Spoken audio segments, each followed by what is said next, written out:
Hello guys, so good morning. Ayan. Ito na naman tayo. Meron naman tayo ditong Lenovo laptop.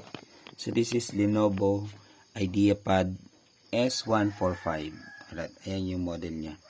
So yung problema nito, automatic repair daw. So tinaray ko na siya kanina. Then ang tagal niya mag-load talaga as in totally.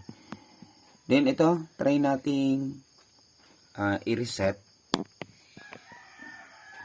Try nating i-reset yung unit. Sige, dito tayo sa advanced option. So, yung ginawa ko pala, nag-F8 ako. Pinower on ko. Nung una, pinower on ko din. Ang tagal, siguro mga 10 minutes siya. Then, bago siya nag-blue screen. Then, tinurn off ko. Then, nag-restart ako. Upon restarting, or nag-power on ako, then, nag-press ako ng F8. Nag-press ako ng F8. Hanggang sa nag-load siya, then pumasok dito sa repair. Okay. So dito, gagawin natin, proceed tayo dito sa troubleshoot. Then reset your PC. Dito tayo sa reset. So dito naman sa reset, keep my files na lang tayo. Remove application and settings but keep your personal files. So dito naman, remove everything, remove all your personal files, application, and settings. So, kapag pinili natin tong remove everything, ibig sabihin, mawawala lahat ng files. So, since maraming files dito si customer, so, gagawin na lang natin, let's choose or select this keep my files. Okay? So, select natin to.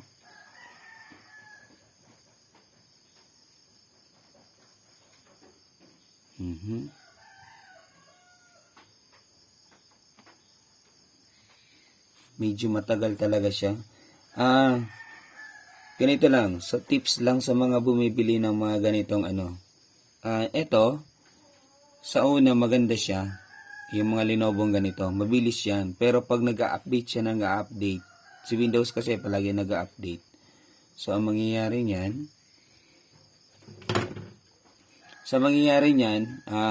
babagal yung system. Then, kapag marami na tayong files na naka-install or marami naka-store dito, then naka-install marami ng application na naka-install dito. So, mangyayari din, yan, babagal at babagal na yan. Kaya mas maganda kapag ganito mga unit, i-upgrade nyo na, i-SSD nyo na at palitan nyo na din yung RAM or i-upgrade nyo yung RAM. So, upgrade kayo ng RAM which is 16 GB. Okay na yun. Or 8 GB din. Mag-SSD na din kayo. Okay, so nandito pa rin tayo. Sinelect na natin siya pero ang tagal ng niya. So, possible, ganito pa din. Pag mga ganito mga laptop, normally, ganito yung nangyayari. Palaging nangyayari yung mga ganitong nasisira yung hard disk niya. Palaging lagi siyang nag-automatic repair, nag-blue screen kapag mga ganitong mga Lenovo. So, I have encountered many na as in more on Lenovo lang talaga yung pinakang palagi nagaganito. So, mabagal. Ito kasi yung pinakang cheapest laptop na kayang-kayang bilihin. So, 18,000 up to 24,000 yun. So, let's select Lenovo. Ayan, medyo matagal talaga siya. Ang ang account name is Lenovo.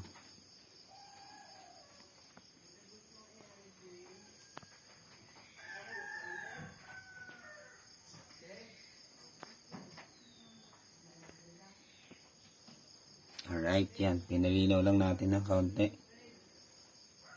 So, Lenovo account. Medyo mabagal lang yung kanyang Ito yung sinasabi ko nga, disadvantage ng mga ganitong mga laptop. Sa una, okay yan, medyo mabilis yan kasi wala pang mga application. Pero pag mayroon ka na then nag-connect ka na sa internet, mag-upgrade ka. Automatically nag-update yan.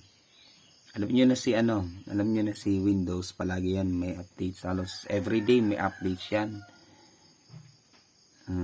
Nangyayari talaga to. Kaya kung ganito ang bibilhin mo, isip-isip ka na. Or kaya, i-upgrade mo na lang.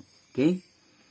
So, yan. Reset this PC. Hi, Lenovo. Enter your password. Continue na lang tayo.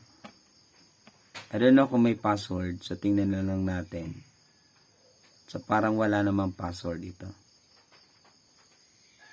Pero kung may password, hingiin nyo na lang kay customer. Or kung mayroon kayong password, so, ilagay nyo na lang yung password nyo.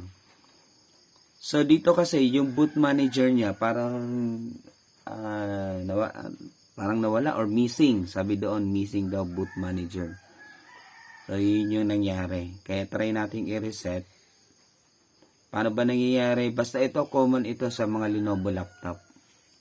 Common yan sa mga Lenovo laptop. Ito nakikita nyo dito, yan, ilaw lang yan ha. Hindi yan crack or hindi yan So, ilaw yan.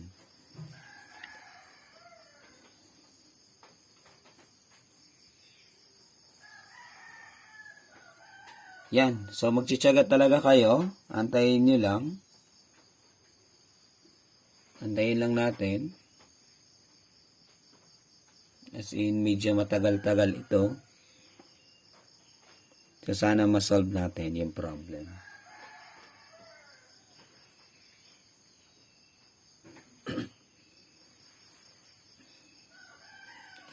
So, since ma-reset tayo, ihanda natin yung kanyang charger.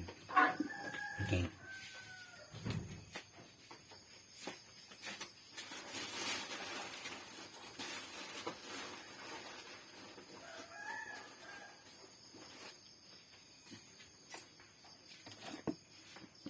So, ito yung charger. Ayan. And another information about this laptop, guys. So, ito din, kapag mga Lenovo laptop, palaging nasisira dito yung kanyang keys. Yung keyboard. Then, yung power button niya ay kasama sa keyboard. Ibig sabihin, incorporated sa keyboard. So, kung walang keyboard, so, hindi magpa-power on ito. No. So, hindi tayo pwede mag-disable ng keyboard kasi ang power button niya nandito. So, ito, sa ganitong laptop, lalo na kapag gamit na gamit, 1 taon, 2 taon, then masisira na yung kanyang keyboard.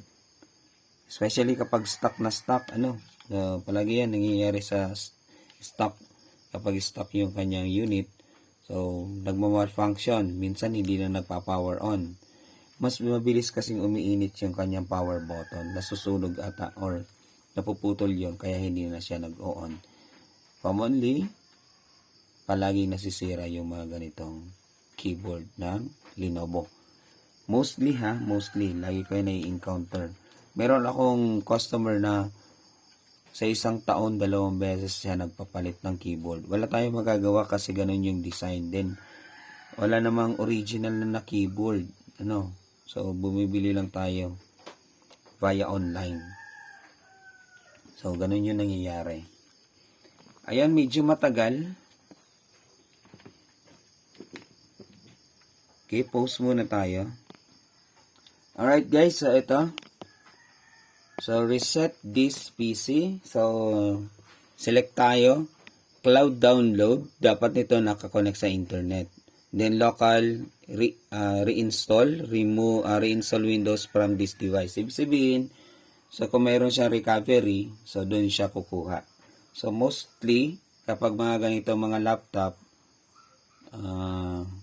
then genuine yung kanyang program, meron yan.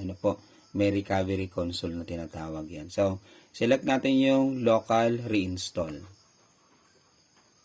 Oops! Ayun. So, walang local reinstall. Ibig sabihin, may problema na talaga yung kanyang hard disk. So, pwedeng corrupted na, pwedeng hindi na detected, pwedeng sira na yung kanyang hard disk kasi bumalik na siya dito. Kahit bumalik tayo doon, wala na yun. Yun. Missing na siya. Pwedeng hindi na detected yung kanyang hard disk. Alright. Turn off tayo. Then, tingnan natin So, ano ba yung ano nito?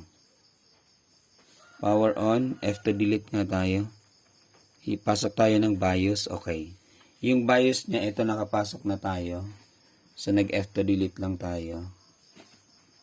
Yan, tingnan natin kung mayroon ba siyang detected na hard disk. Sige, configuration, wireless LAN, power, system, then security. Okay, boot. Balik tayo sa information. Sa information, SSD. So, mayroon naman siyang SSD na nakalagay. Intel SSD PEKNW51 2G8L. Yun yung SSD niya. Secure boot, naka-enable naman siya. Okay. So, yun lang yung nakikita natin. NVMe SSD. So, let's proceed to configuration. Wireless power, Intel, BIOS, flash, hotkey, storage. So, let's proceed to storage. Enter. AC mode. Wala. AC mode. So, administrator, SSD password, secure boot, enable. Hindi ko alam, pero dapat meron tayong makikitang SSD or HDD dito. So, boot. Kasi ang kwenta ni ma'am, naka-ano pa naman daw siya, naka-open daw siya, then nakapag-print. Then, nag-re-on siya ng ano niya. Okay, naka-EFI Windows Boot Manager. Sige, yung boot mode natin, ilipat nga natin into legacy support. Sige nga. Legacy support tayo. Boot priority.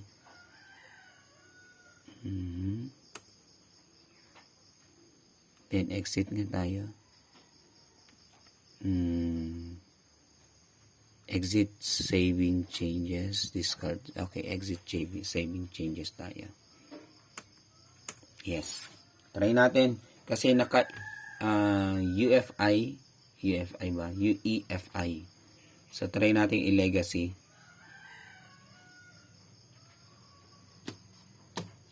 Try natin i-legacy siya. Minsan nangyayari din to kapag not detected, parang nag-automatic reset siya. Nangyayari yan. Siguro mga 10 times ko nang na-encounter yung bagay na to. Then, sa Acer laptop naman yun. Then, dito din, so possible din yun mangyari. I don't know. So, tingnan lang natin. So, baka yun yung problem, Kahit mag-reset tayo, kahit full reset tayo or mawala yung lahat ng mga nandoon, so hindi yon kasi not detected yung kanyang hard disk. So, wala, bumabalik. So, possible na pwede, ayun nga, naka-UEFI nga siya siguro, possible. But then, naka-legacy mode. Ano ba yung pagkakaiba ng UEFI, then legacy? Pagkakaiba nun, doon yun sa bootable flash drive. Kapag nag-install kayo, dalawang klase kasi yan, UEFI, then legacy.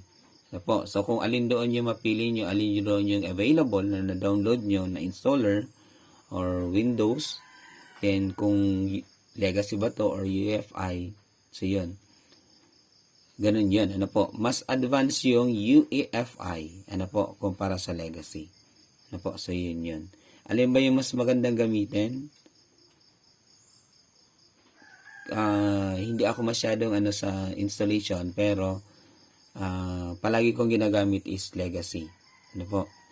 I don't know yung pagkakaiba nila, pero ang alam ko lang, bago yung UEFI, then old type yung legacy. Ganyan yung pagkakaintindi ko. Siguro magsa-search muna ako kay Google na medyo complicated. Ayan, so loading siya. Kung notice natin, loading. Antayin lang natin yan. Alright, so continue tayo guys. Ito yung lumabas. Default boot device missing or boot failed. Insert recovery media and hit any key. Then select boot manager to choose a new boot device to boot recovery media. So, ibig sabihin nito, as in totally, yung hard disk may problema na. No, so, yun yung i-ano natin. So, abangan nyo na lang yung part 2 ng video na to. Right? So, ngayon, ano natin na yung problema niya ay nasa hard disk. Alright. Thank you and good morning.